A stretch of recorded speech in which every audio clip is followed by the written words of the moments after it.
No ka hoʻokahi haneli a ʻoi makahiki, o ka pae ʻaina o Hawaii nei no, kahi honua koʻikoʻi no ka puʻali koa a Melika hui puʻia. It's over 2,000 miles in any direction until you get to another base that has any capability similar to this base.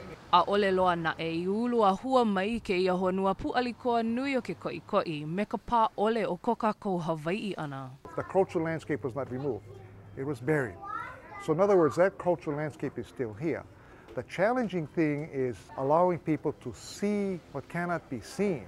Ma muli o keia makemake hoʻonui ike no ka ike kuʻuna, ua hoʻokumu ia keia papahana makahiki ma keia kahua puʻali koa o Pearl Harbor Hickam.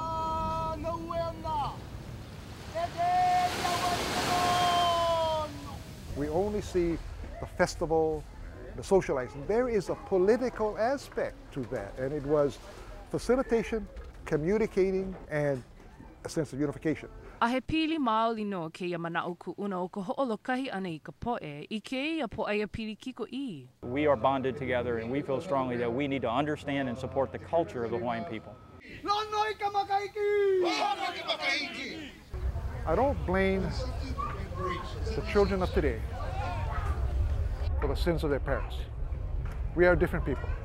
I think it's so important that we take down whatever barriers we feel we have and be able to communicate and talk, and that's the secret.